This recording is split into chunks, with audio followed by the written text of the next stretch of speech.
My name is Danielle Reed, and this story begins with a fainting spell and a pair of stolen earrings. It was supposed to be the happiest day of my brother's life, or at least that's what my mother kept repeating like a prayer she thought could cleanse guilt. The ballroom was draped in champagne silk and gold leaf, lit like a movie set. Strings of Edison bulbs curled over the dance floor, and ivory roses lined every table. My brother's bride, Camilla, was beaming. White teeth, smooth skin, that kind of unshakable confidence that comes from always being told you're special.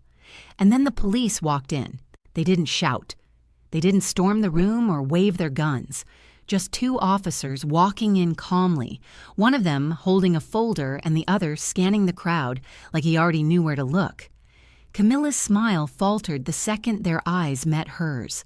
One officer said her full name, just once, and I swear, I watched her whole body stiffen like she'd rehearsed this moment in a nightmare she thought would never come true. "What is this about?" my mom gasped, stepping forward. Her voice cracked. This wasn't in her script. "This is a wedding!" But the officers didn't flinch. One of them read from a warrant.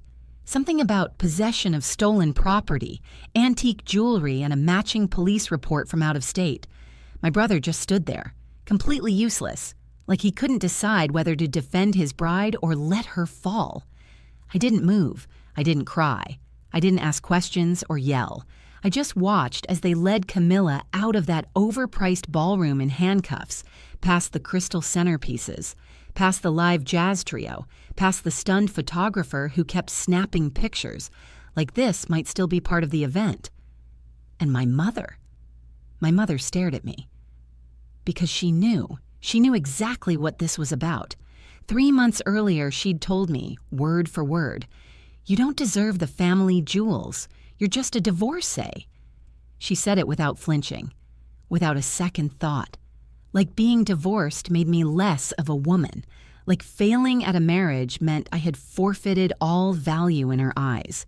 Those jewels, my grandmother's earrings and necklace, passed down for generations, were supposed to be mine. My grandmother told me so herself when I was 16, holding my hands and saying they'd come to me when I was ready. They were old, yes, but rare. Emeralds with a particular cut that was almost impossible to replicate. I used to sneak into her room just to see them glint inside that velvet box. But when Grandma passed, my mother made her own decisions. She said they should go to someone who was still building a family, someone who could honor the tradition. She gave them to Camilla, the woman who had been in our lives less than 2 years. No explanation, no warning. Just a sudden text one Sunday saying she hoped I wouldn't be hurt by the decision. And I didn't argue. I didn't beg. I didn't scream. I just said, okay. Because I had learned something long ago. When it came to my mother, speaking up only gave her more words to twist against me. But that day in the ballroom, when the police snapped cuffs on Camilla's manicured wrists and everyone gasped like this was some tragic mistake, I stood in my heels and watched. Didn't blink, didn't tremble, didn't even pretend to be shocked. And when my mother finally understood, when her knees buckled and her pearl clutch dropped to the floor, I just stood there, silent, still, unmoved, because I hadn't said a word when she called me just a divorcee. I hadn't said a word when she took my inheritance and gave it to someone else. And now, I didn't need to. The world had spoken for me, and the silence felt like justice. I used to think my mother loved me, not the Hallmark kind of love, not the soft, unconditional kind little girls dream of, but a functional, responsible kind of love, the kind that says, "I'll make your lunches," and "Don't walk home alone," the kind of love that comes with folded laundry and dentist appointments. But love isn't always what you do. Sometimes it's what you don't do. My name is Danielle, and I grew up learning to read the pauses between my mother's sentences, the clipped tones, the lowered eyes, the praise that came only when someone else was listening. From the outside, our family looked perfectly balanced. 2 kids, a working dad, and a mom who kept the house spotless and the holidays polished like silver. We were the kind of family that sent thank you cards and hosted Thanksgiving with matching napkins. But behind the perfection was a hierarchy, a silent, unmistakable order of value, and I was never at the top of that list. My younger brother, Nathan, was born when I was 6. I remember the day vividly, my dad scooping me into his arms to tell me I was going to be a big sister, and my mother already talking about how she just knew it would be a boy. She was glowing. She talked about baby names like she was writing a fairy tale. I watched her belly grow, watched her cradle it like something precious. When Nathan was born, my mother changed, or maybe she just shifted. All her energy, all her joy seemed to pour into him. She called him her miracle boy. My dad would smile at the nickname, but I didn't miss the way she'd flinch when someone called me the firstborn, as if that title didn't mean anything anymore. As we grew up, the differences multiplied like shadows. I got practical gifts: books, school clothes, a calculator for my 12th birthday. Nathan got surprises: scooters, gaming consoles, football gear. When I asked about it once, she smiled and said, "Boys are harder to shop for, sweetie. You're easy. You're always grateful." At 10, I believed her. I thought that being easy was a compliment. At 15, I started to understand what it really meant. It meant invisible. It meant, you won't make a fuss if I ignore your recital because Nathan has a game. It meant, you're mature enough to understand why he needs more help than you do. It meant swallowing disappointment so smoothly, no one would even know it was there. And when I did excel, when I got into AP classes, when I won a statewide essay contest, my mother would say things like, "Well, of course she did. She's always been studious." Like it wasn't a surprise, like it wasn't worth celebrating because she expected nothing less. But when Nathan passed algebra after failing it twice, she baked a cake. When he got into a mid-tier college on conditional admission, she threw a backyard barbecue. When I graduated summa cum laude after working 2 part-time jobs, she sent a group text that read, "Danielle graduated. So proud.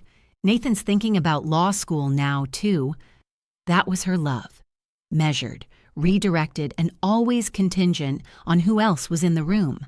Still, I kept trying. Even when I married young, a mistake, yes, but one I made with hope, I still invited her into my joy.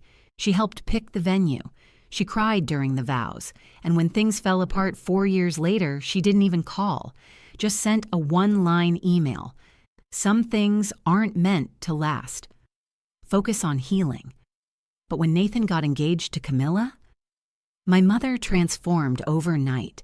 Suddenly, she was younger again, volunteering to host bridal showers, making Pinterest boards, ordering fabric swatches. She talked about Camilla like she was made of spun gold. "She's so classy," she would whisper, "so poised, so stable." I knew what that meant. Stable. Not like me. Camilla wore her engagement like a crown. She never had to earn anything, just stood still while people handed her admiration. My mother adored her. They'd go shopping together, have lunch at wine bars I was never invited to. Camilla would tell stories with a giggle and a toss of her hair, and my mother would lean in like she was hanging on every syllable. I stopped going to family dinners for a while, made excuses, said I had too much work. But the truth was, it hurt too much to watch it play out again, to be reminded that no matter what I did, I would always be the one who got a pat on the head instead of a seat at the center. So when she gave Camilla the jewels, I wasn't surprised. It was just the final stamp on something I had felt my whole life. In my mother's eyes, I wasn't chosen. I was just tolerated. And that kind of rejection, it doesn't shout. It doesn't break things. It just lingers, quiet and constant, until one day you decide you're done waiting to be loved properly, and you start building your own definition of worth, even if you have to do it alone. I didn't plan to get married at 25, but I was tired of being the strong one, the one who showed up, paid her bills, sent birthday cards on time, and never needed anything in return. So when Mark entered my life, charming, attentive, endlessly supportive in the beginning, I clung to the feeling of finally being seen. He wasn't perfect. Far from it. But at least he listened. At least he asked how my day was. At least he remembered I existed. My mother wasn't thrilled. She never said it outright, but I could feel her judgment at every turn. He wasn't impressive enough. Not ambitious enough. She made comments like, "You sure you want to tie yourself to someone with no retirement plan? Well, it's your life. You've always done things your own way." Still, she came to the wedding, smiled for the photos, gave us a blender and a check for $500, just enough to say she contributed, not enough to say she believed in us. When things started to fall apart with Mark, it was quiet at first. Missed dinners, long silences. Then came the dismissive jokes, the nights he didn't come home until 2 a.m., the lies that unraveled faster than I could keep up with. He wasn't cheating, at least not at first, but he was absent, and soon, absent turned into indifferent. He stopped seeing me, and in the end, I stopped trying to be seen. The night I left him, it wasn't a big blowout. There were no flying dishes or shouted insults, just me, standing in the hallway with a packed suitcase, and him barely lifting his eyes from the TV. "You're really doing this?" he asked. I didn't even respond. I just walked out and didn't look back. It took me 6 months to file the paperwork, not because I was uncertain, but because I was exhausted, emotionally wrung out and ashamed, not of leaving him, but of failing. And in my family, failure, especially emotional failure, wasn't something you mourned. It was something you hid. When I told my mother, her response was ice cold. She didn't ask if I was okay. She didn't come over or send a card or even offer a word of comfort. She just said, "Well, some things aren't meant to last. At least there weren't any children involved." That was it. No anger, no sadness. Just thinly veiled disappointment wrapped in indifference. After that, I didn't hear from her for weeks, not even a check-in. But she had plenty of time for Nathan and Camilla. I watched from the sidelines as they grew into her favorites. Camilla with her curated Instagram lifestyle and flawless smile. Nathan playing the perfect son even though he still called me asking how taxes worked and whether he needed renter's insurance. They became her golden couple, her second chance at a picture-perfect family. Meanwhile, I was just the girl who couldn't keep a man. She never said it out loud, but I knew what she thought. In her mind, being divorced was a stain.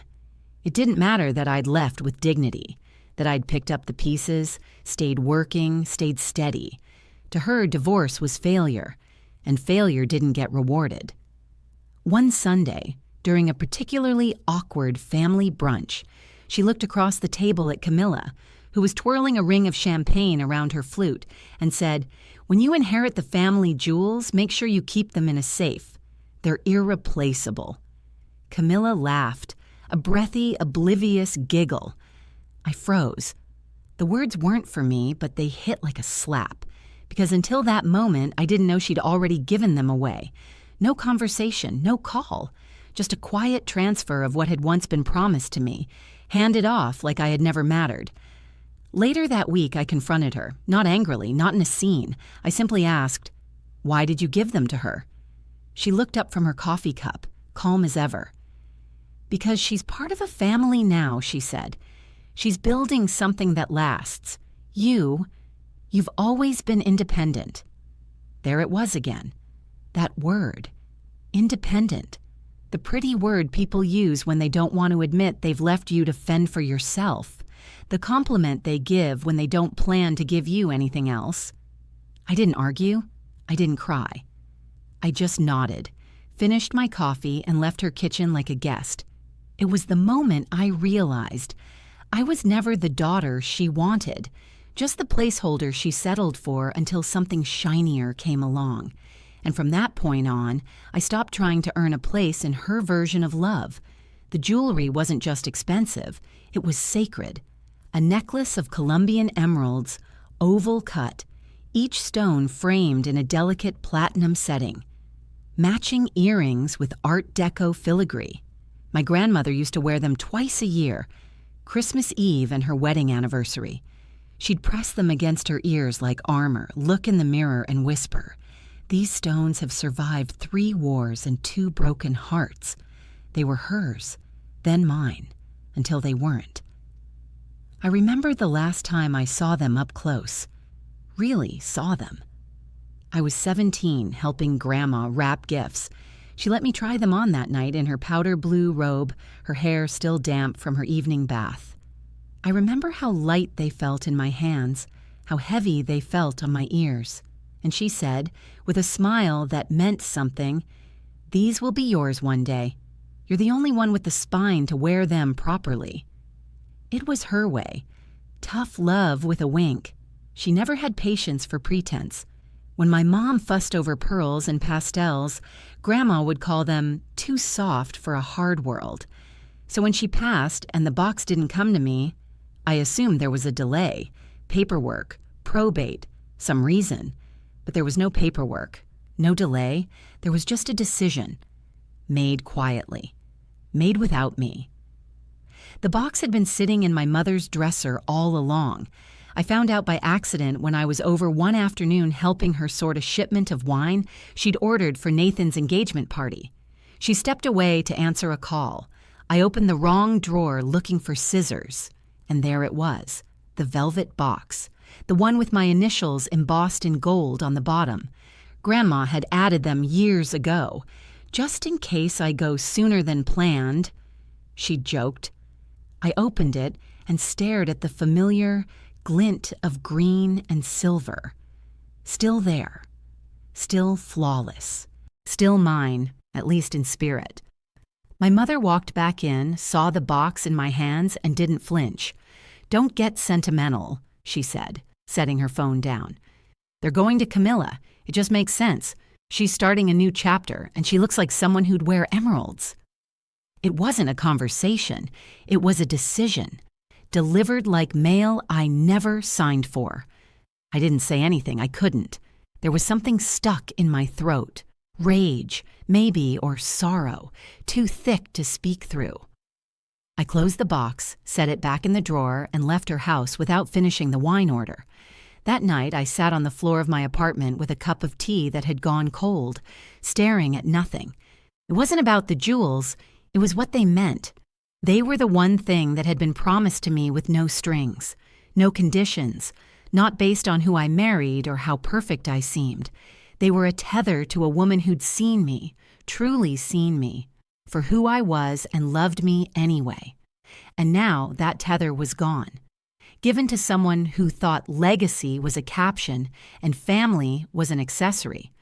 Camilla had no idea what those stones meant. She'd never seen my grandmother wrap them in silk and whisper, "These make you walk a little taller."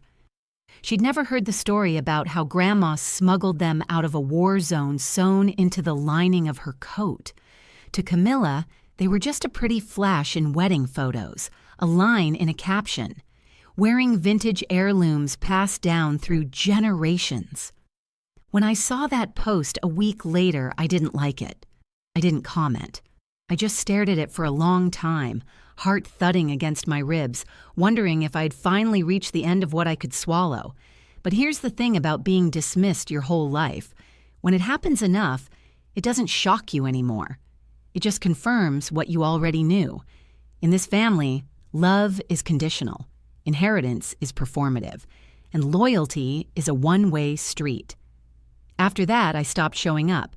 No more family brunches, no check-ins, no texts to see if Mom needed anything from the store. I made myself a ghost in their lives. And still, no one noticed. Until the call came.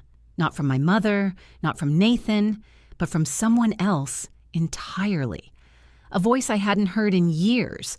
Someone who said they had questions about some missing property. Specifically, a set of antique emerald jewels with a very particular cut. And I, quietly, calmly, told them everything I knew. If Camilla's life had a soundtrack, it would be champagne flutes clinking and designer heels clicking on marble floors. Every photo of her was filtered just enough.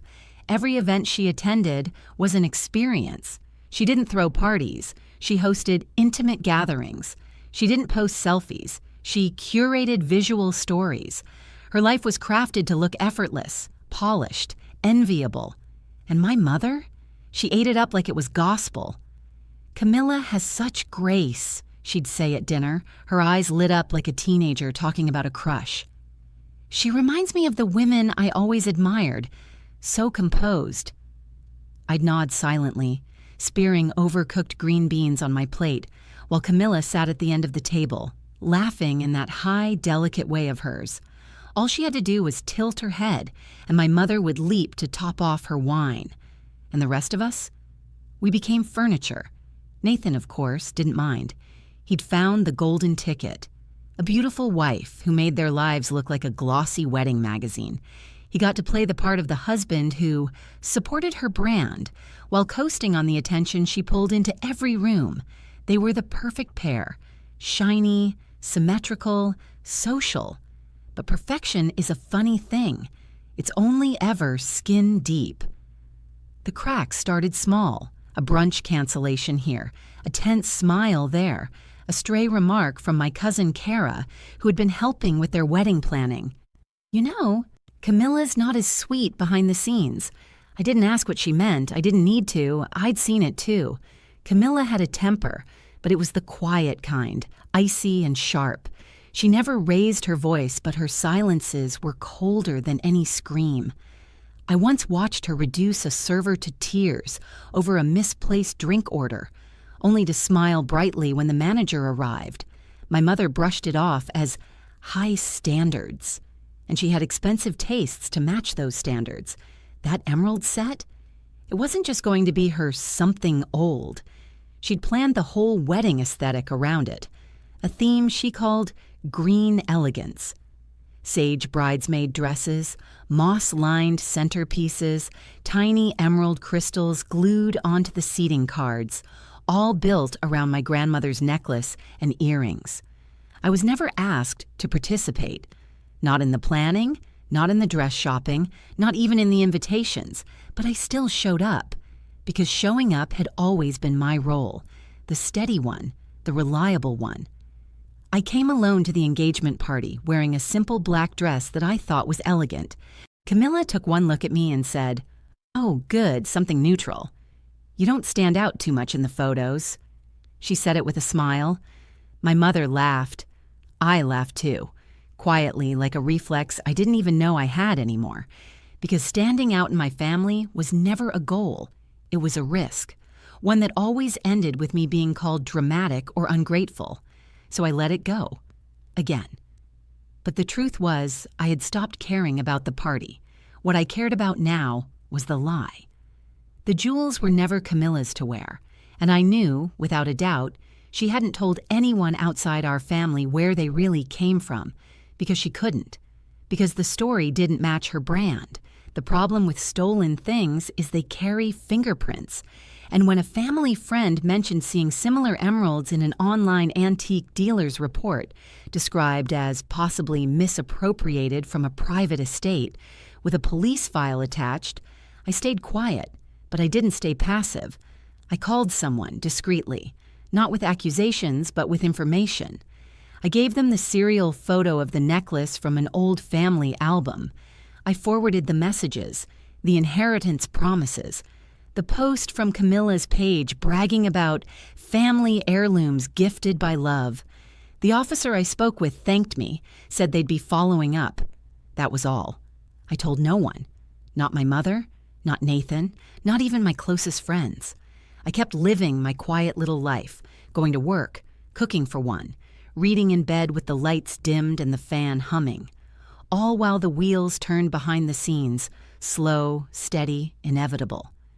Camilla, meanwhile, posted photos from dress fittings, from cocktail tastings, from his and hers massage appointments.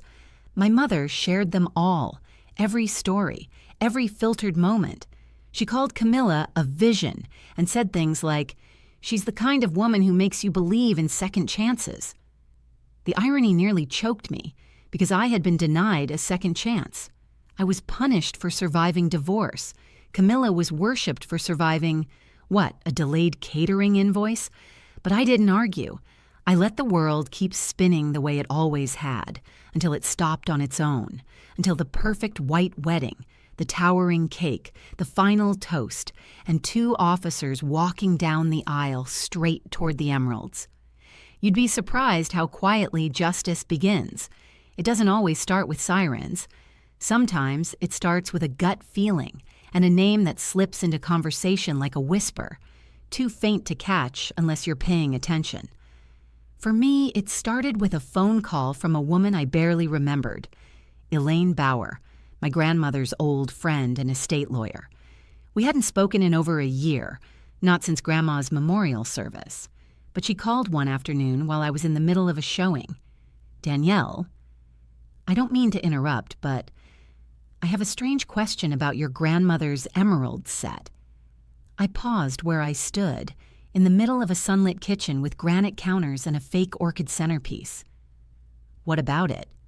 I got a call from a detective. They're cross-referencing heirloom descriptions connected to some flagged high-end auctions. Your grandmother's emeralds match the description of a set reported missing 6 months ago in New Hampshire. Apparently, the report mentioned a distinctive engraving. My blood went cold, because I knew exactly what she was talking about. Inside the necklace clasp was a tiny, almost invisible inscription. RS to AS for Rose Stein to Ada Steen. My grandmother's great-aunt gave them to her when she turned 21. Elaine continued, "The detective wanted to know if the set had ever been officially passed down or if there might have been any family dispute." I don't know how long I stood there. The realtor's voice buzzed in the background, talking about energy-efficient windows, but it sounded like static. "They weren't passed down," I finally said, "not to the person who has them." That was all I needed to say. Elaine didn't press. She simply thanked me, gave me the name and number of the officer handling the case, and said she'd let them know I'd be in touch. I ended the showing early that day, claiming a migraine, drove straight home, parked in my driveway, and sat in silence. This wasn't about revenge. It was about truth. It wasn't even about the jewels anymore. It was about being erased. All my life, my mother had rewritten the narrative. She decided what parts of me deserved to be seen and which parts should stay hidden behind her version of dignity.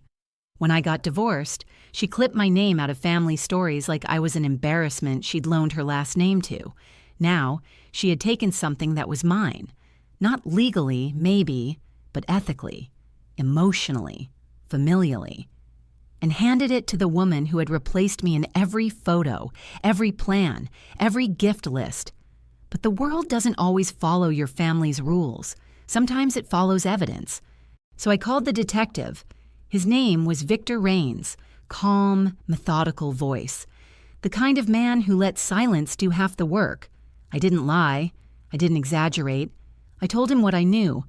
The promise my grandmother had made, the photos of the emeralds she'd worn for years, the date I discovered they'd been given away, and where they ended up, on Camilla's ears, in high-resolution Instagram portraits taken during her bridal shower. He asked for any documents, any correspondence. I emailed him. A scanned note from Grandma's old birthday card where she wrote, "When the time comes, the emeralds are yours." Photos from Christmas Eve years ago, with me and her both wearing them. The velvet box with my initials, which I'd taken a photo of when I found it in my mother's dresser drawer. A screenshot of Camilla's post, tagged with heirlooms and family legacy. I didn't expect immediate action. I didn't want headlines. I wanted clarity. Detective Rains thanked me, said they'd be conducting a quiet inquiry, and advised me not to confront anyone directly. I wasn't planning on it, I told him. Because I wasn't looking for drama. I wasn't trying to sabotage a wedding or humiliate anyone. I just wanted the truth to exist somewhere besides my memory. That week, I heard nothing. Not from the police, not from my family, but I started to notice things. Subtle shifts. Camilla suddenly deleted all her bridal shower posts. Nathan canceled his bachelor weekend in Palm Springs, saying, "Something came up with the venue." My mother called me out of nowhere, asked how I was doing in that tone she uses when she's circling a suspicion. She never brought up the jewels. She didn't need to. And I played my part, just like I always had. Calm, collected, sweet, the invisible daughter. But I watched, carefully. Because the difference between being overlooked and being underestimated is this. One is painful, the other is powerful. And for the first time in years, I had power. Not because I raised my voice, but because I didn't have to. The truth was out there now, walking quietly toward them, and no amount of curated perfection could stop what was coming. The wedding was set at Langford Hall, an estate so pristine it looked like it had been plucked from a historical drama. White columns, manicured hedges, peacocks, yes, actual peacocks, wandering through the gardens like they owned the place, the kind of venue you don't just book, you announce. Camilla had spared no expense. Every table had its own floral tower. The cocktail napkins were monogrammed. Even the bathroom had luxury hand soaps imported from France. And on her ears, the emeralds. My grandmother's earrings, my earrings, shimmered beneath the soft curls pinned against her cheekbones. They didn't match her dress. They didn't even suit her coloring. But they weren't there to flatter her. They were there to prove something. Look what I've been given. Look what I've inherited. Look what I deserve. I arrived just before the ceremony, wearing a deep navy gown. Simple, clean, untouched by trend. I sat in the third row, sandwiched between two aunts I hadn't spoken to in over a year. My mother spotted me from across the aisle, and though she gave me a tight-lipped smile, there was something guarded in her eyes. Maybe she knew, maybe she didn't. But Camilla looked radiant, untouchable. She floated down the aisle on a cloud of perfection, her dress clinging to her frame like it had been born there. Everyone gasped as she passed. My mother dabbed tears like she was watching royalty. They exchanged vows in front of an arched wall of white peonies. Nathan stumbled a bit on his line about forever, but no one cared. The ring slipped on. Applause followed, and then came the reception. The ballroom was glowing with candlelight and strung crystal orbs. The seating cards were written in gold calligraphy. Champagne flowed freely. There was a his and hers cocktail bar, a string quartet playing modern covers, and a photographer darting through the crowd like a hummingbird with a flash. And still, the emeralds glittered. Every time Camilla turned her head, they caught the light. Every time she laughed or posed or offered her cheek for another air kiss, they sparked. I stayed quiet. I smiled when someone made eye contact. I sipped my drink and said nothing.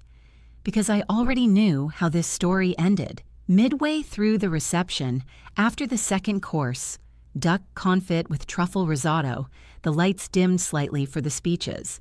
Camilla stood first, thanking everyone for coming. She told a story about meeting Nathan, about their first date, about trusting the universe.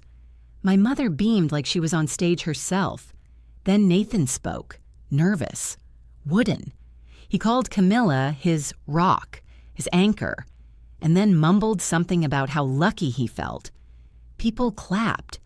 And then, just as the band prepared to start their next set, the doors opened. 2 officers stepped in. Not storming, not shouting, just walking. They paused by the entrance, scanning the room. One of them held a small tablet. The other spotted Camilla and pointed, then began moving toward the head table. The silence that followed wasn't sudden. It unfolded, like fabric being slowly pulled from a table. Forks stilled. Conversations died mid-sentence.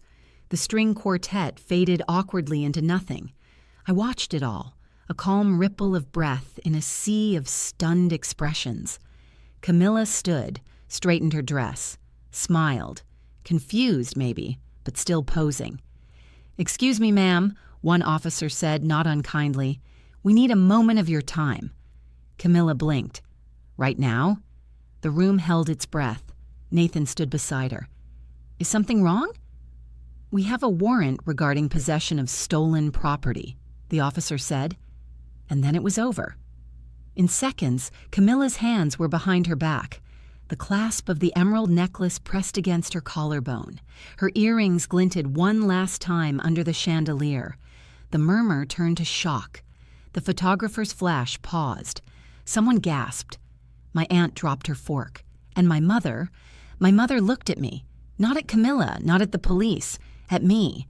Her eyes widened, her face drained of color, her mouth opened slightly as if to form a question, but she never got the chance, because she collapsed.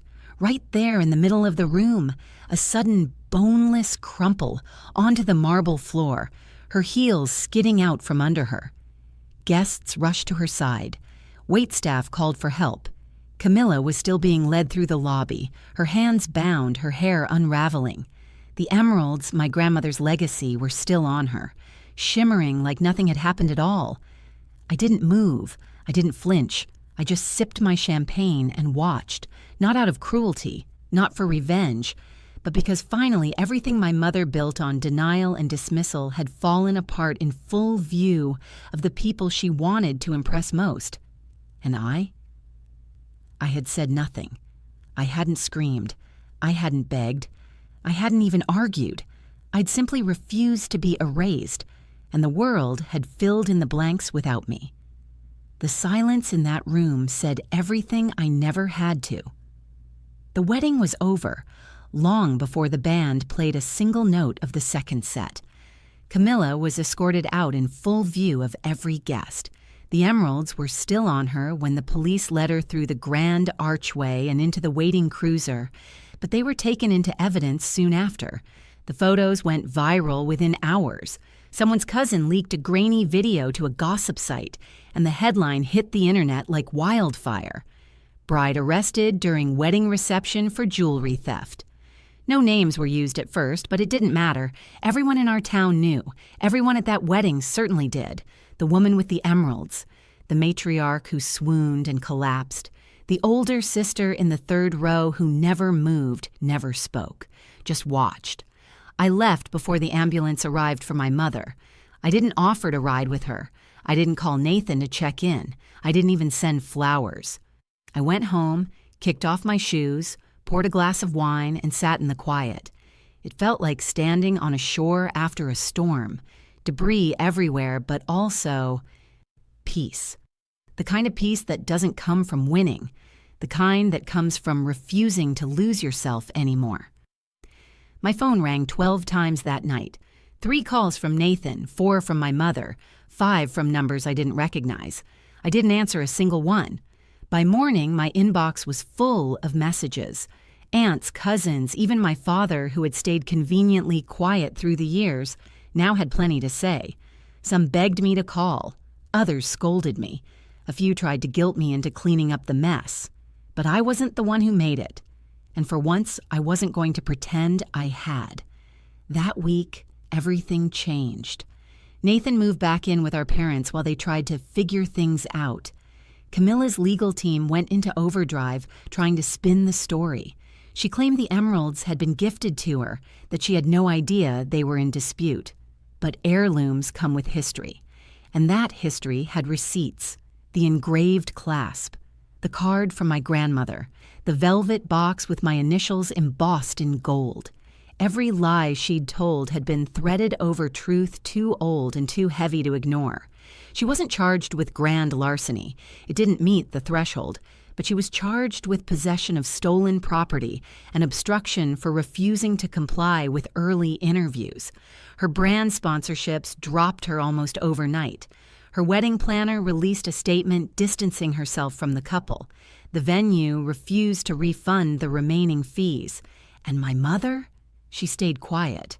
For once. 3 days later, she sent a message. "Danielle, I don't know what to say. I'm heartbroken. I didn't know. I thought I was doing what was right. Please call me when you're ready. Love, Mom." There was no apology. No accountability. Just confusion, dressed up as regret. She didn't say she was sorry for dismissing me. She didn't mention the words she'd thrown at me like stones. "You're just a divorcee." She didn't say she gave Camilla the emeralds because she thought I didn't deserve them. She was sorry things had happened, but not for what she had done, and that mattered. Nathan, on the other hand, tried calling again, then texting. You didn't have to let it go that far. She didn't steal them, not really. You could have just talked to Mom. We could have handled it privately. Privately. Like everything else in our family. Pain behind closed doors. Justice only if it didn't embarrass anyone important. I didn't reply. I didn't owe them anything anymore. Not my time, not my energy, not my silence. Instead, I did something I hadn't done in years. I went to my grandmother's old house. It had been sold after her death, but the neighborhood was the same. The porch railing had been repainted. The hydrangeas she once tended were gone, but the bones of the place remained. I stood across the street and remembered her voice. These stones have survived wars and heartbreak. They'll survive anything. She wasn't talking about the emeralds. Not really. She was talking about me. And maybe that was the thing my mother never understood. The emeralds weren't valuable because they were expensive. They were valuable because of who they represented. The women who fought to keep something of themselves. The ones who refused to shrink, even when the world asked them to. My mother gave those jewels to Camilla like they were trinkets, like legacy was aesthetic. But legacy, real legacy, lives in how you carry yourself when no one's looking. It lives in choosing dignity over acceptance, in walking away before someone pushes you. I didn't need the emeralds to feel that anymore. I already had something more powerful, my voice, my truth, and the knowledge that even if they tried to erase me, I'd left a mark they could never undo. For weeks after the wedding, I kept waiting to feel something more. Anger, relief, satisfaction, maybe even guilt. But what came instead was stillness. Like I'd stepped out of a room I'd been locked in for years, only to realize I had the key in my pocket the entire time. There were no more invitations, no passive-aggressive texts, no sly jabs masked as concern from my mother. The silence wasn't punishment. It was freedom. I focused on my work, the one place where I'd never had to beg to be valued. My clients saw me, my colleagues respected me. The office didn't care that I was divorced or childless or didn't fit the mold my mother had poured so much energy into preserving. There, I was enough. But even in the peace of distance, something still pulled at me. Not from them, but from me. All those years of making myself small, digestible, pleasant, of smiling at Thanksgiving dinners while my mother called Camilla a breath of fresh air, as if I were some choking smog she had to endure. I hadn't just been erased by others. I had helped them do it. Every time I swallowed my feelings, every time I excused the favoritism, every time I let a hurtful comment slide with a polite laugh, I'd trained myself to be quiet, to not make it worse, to be the good daughter who didn't complain, who didn't stir the pot, who understood. And for what? For emeralds I was never going to wear? For a family that only called when they needed something to polish? I was done. So I started unlearning, slowly, quietly, but with intention. I found a therapist. Her name was Joanne, and from the moment she said, "That sounds exhausting," I knew I'd finally found someone who got it. She helped me unravel years of programmed obedience, helped me draw lines between guilt and manipulation, between kindness and appeasement. She didn't tell me what to do. She held up a mirror and asked, "Whose reflection is this? Yours? Or the version of you they preferred?" I began doing small things that made me feel like me again. Things I used to love before I twisted myself into someone else's version of acceptable. I rejoined a book club. I painted my kitchen the exact shade of olive green my mother once called too dramatic. I adopted a rescue cat named Juno, who hated everyone but me. I planned a weekend trip to a coastal town by myself. No explanations, no guilt. And for the first time in a long time, I stopped apologizing for taking up space. Camilla and Nathan's marriage didn't last 3 months after the arrest. Apparently, the stress of public shame and financial fallout shattered the glossy illusion they'd built. She moved out quietly.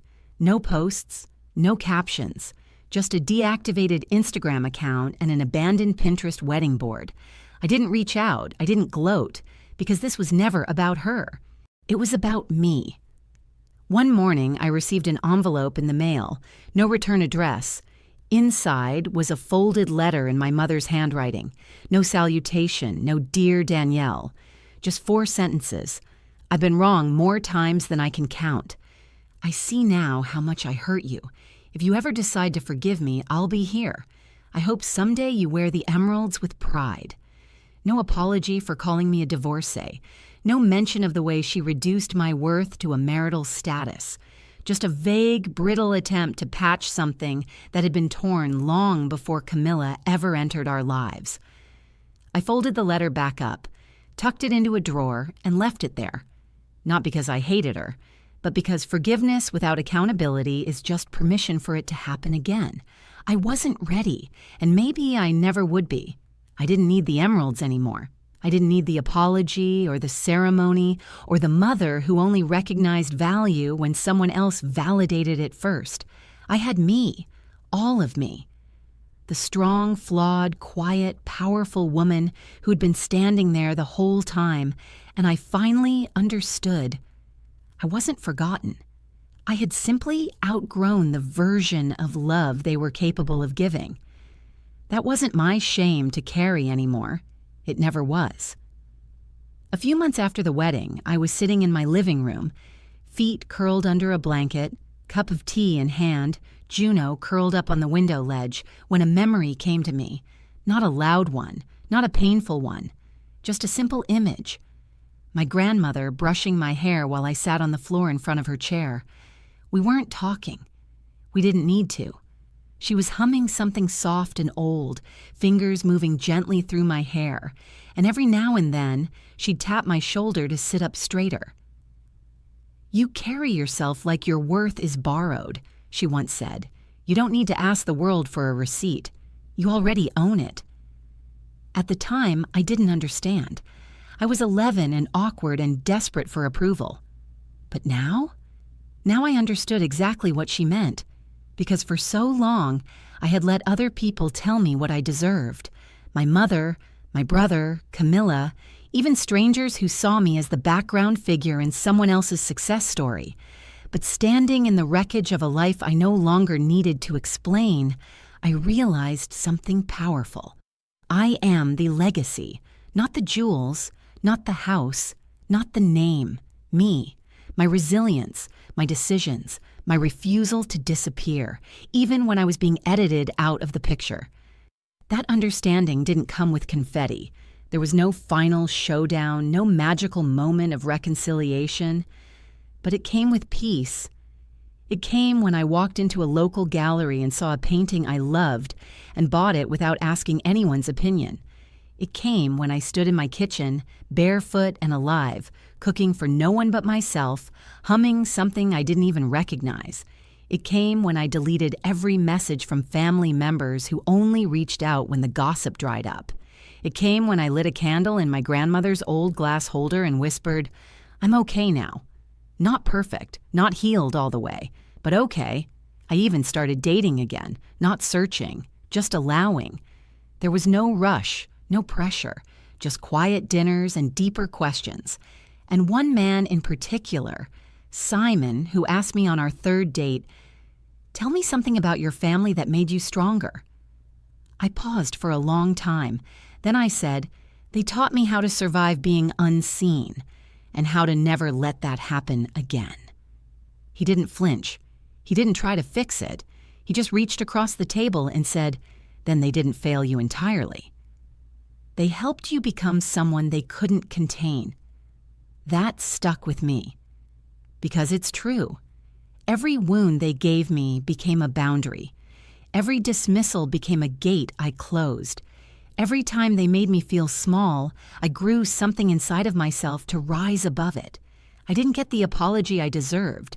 I didn't get the moment where my mother pulled me into her arms and said, "You were always enough."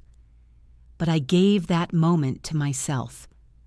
One evening, as fall crept in and the air turned crisp, I opened that drawer with my mother's letter. I didn't read it again. I didn't need to. But I pulled something else out, a photo, my grandmother holding my baby picture. She's wearing the emerald earrings, and she's looking at me like I'm the entire future. I framed it, put it on my nightstand, not because I needed a reminder of what was taken from me, but because I needed a reminder of what could never be taken: me, my peace, my voice, my worth. The emeralds are still in evidence custody, last I heard. Camilla was offered a deal: community service, restitution, mandatory therapy. Nathan moved out of our parents' house shortly after.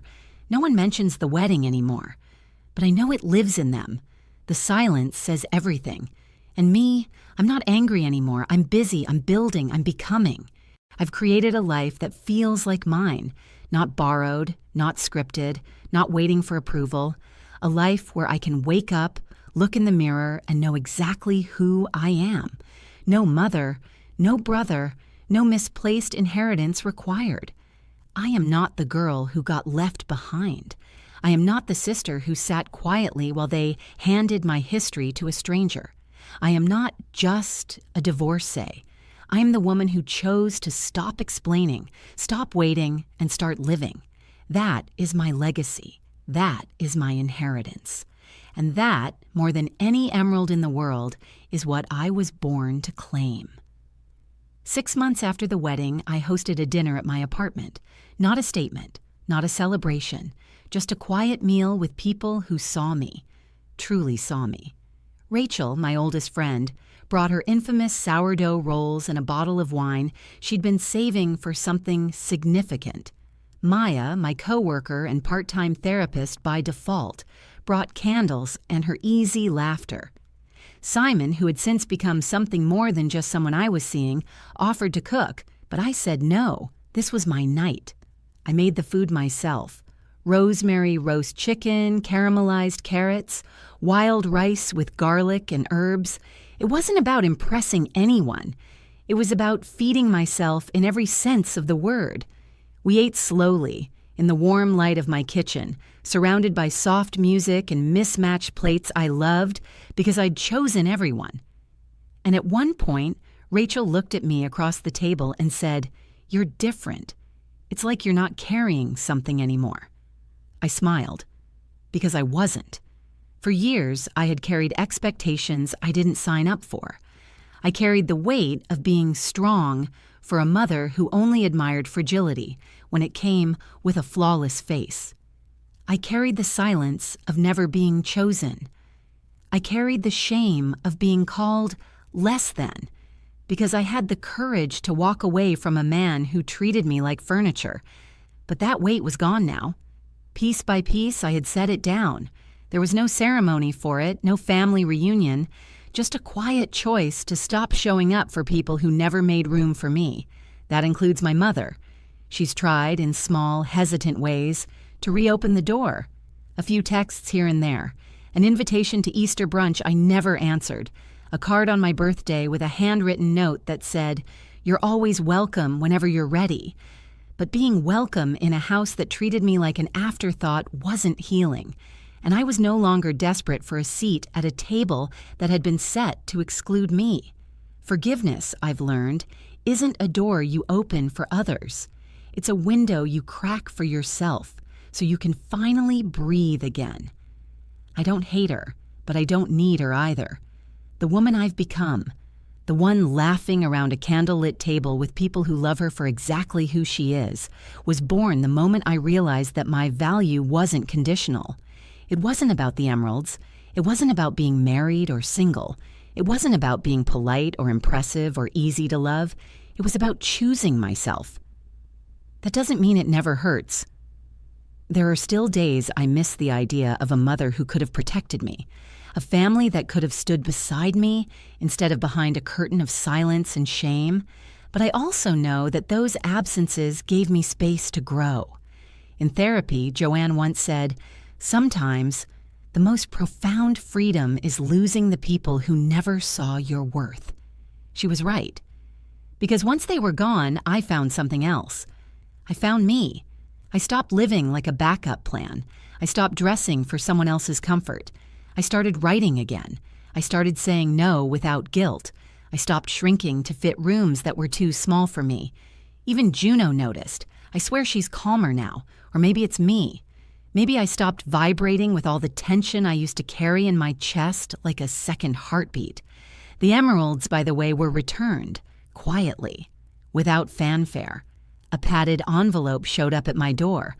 No note, no signature, just a certificate from the evidence locker and the velvet box inside, still bearing my initials in gold. The clasp was scratched. One earring was slightly bent, but they were mine again. I didn't cry, I didn't feel triumphant. I simply opened the box, ran my fingers over the engraving, and said aloud, "You made it back."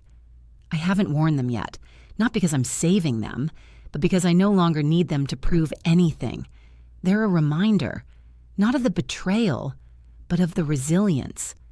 The inheritance of every woman in my bloodline who refused to stay silent, the ones who survived wars, heartbreaks, and erasure, and kept going. I placed the box on a shelf in my bedroom beside a framed photo of my grandmother holding a young me in her lap, both of us smiling like we already knew we were made of something stronger than approval. As the night wound down and my friends gathered their things, Rachel hugged me tight. "You're not rebuilding," she said quietly. "You're redefining." And she was right. This isn't a comeback story. This is a reinvention. No more waiting, no more performing, no more shrinking. This is the part where I live, fully and freely without apology. And if there's one thing I know now, it's this. I was never just a divorcee. I was the woman who stood still while the lies fell apart around her. And I didn't faint. I rose. I once believed that justice needed to be loud, that it had to come in the form of confrontation, apology, or some public acknowledgement of who was right and who was wrong. But that's not always how healing works. Sometimes justice is quiet. Sometimes it walks in on its own, unannounced, like it did the day Camilla was arrested wearing the same earrings my grandmother promised to me. I didn't yell, I didn't gloat, I didn't even flinch. Because I finally understood something. You don't have to scream to be heard, especially when you've lived an entire life trying to prove your worth in whispers, waiting for someone to turn around and finally see you. That chapter of my life is over now, and I've stopped rereading it, looking for meaning where there was only survival. My family still exists, of course. They still go on without me in the ways that matter to them. I'm sure they still gather on holidays, take filtered photos, tell versions of the story where I was the one who made everything complicated. Let them. Let them call it betrayal. Let them call it distance. Let them call it whatever helps them sleep at night. I call it peace. And that peace came not from punishing them, but from releasing myself, from the need to be included, from the craving to be understood, from the illusion that I could earn love by being easy, forgiving, invisible. I stopped auditioning for a family that already handed out the roles years ago. I walked off that stage, and I didn't need an audience to feel complete. People ask me sometimes, when I hint at the story in small, edited versions, if I regret it, if I regret staying quiet, if I regret not confronting my mother when she dismissed me, if I regret not storming the reception with truth in my mouth and fury in my eyes. But I don't, because what I did, what I chose, wasn't about revenge. It was about reclaiming myself quietly, gracefully, and without apology. And that's something they'll never be able to undo. I didn't get the ending I thought I wanted. I didn't get my mother's arms around me in tears, begging for forgiveness. I didn't get a dramatic confession from Camilla. I didn't get a letter from Nathan saying, "You were right. I should have stood up for you." What I got instead was something better. I got clarity. I got strength. I got myself. And if you ask me, that's a far greater inheritance than any jewel or apology. The emeralds now sit inside a fireproof lockbox, not hidden, but not on display either. They're not trophies. They're not conversation starters. They're a symbol of everything that tried to diminish me and failed. I've thought about who I might pass them down to someday. Maybe a niece, maybe a daughter I haven't met yet, maybe a student I mentor who reminds me of myself, quiet, observant, underestimated. Whoever she is, I'll give them to her personally. I'll tell her everything about legacy, about silence, about speaking up, even when your voice shakes, about never mistaking being left out for being unworthy, because the truth is, the most dangerous lies are the ones you tell yourself to survive. I'm just being dramatic. I'm too sensitive. They didn't mean it. They did mean it. And you don't have to carry it. You can set it down, walk away, choose different. You can build your own table. Fill it with people who see you, honor you, laugh with you, cry with you, stand beside you, without needing you to shrink. And if you're standing at the edge of that decision right now, if you're wondering whether you have the right to walk away, to draw a line, to say enough, let me be the one who tells you, you do. You don't need their permission to become whole. You only need your own. I used to wish someone had said that to me sooner, but maybe I went through all of this so I could say it to you now. If my story found you, it wasn't by accident. Maybe it's your turn to take back what was always yours, your power, your peace, your name. So stand up, walk out of the story that no longer fits you, and write a new one where your silence is no longer mistaken for weakness. Because the day you stop chasing the people who hurt you is the day you start finding the ones who never would. And that, more than any gem in the world, is the most precious thing you'll ever own.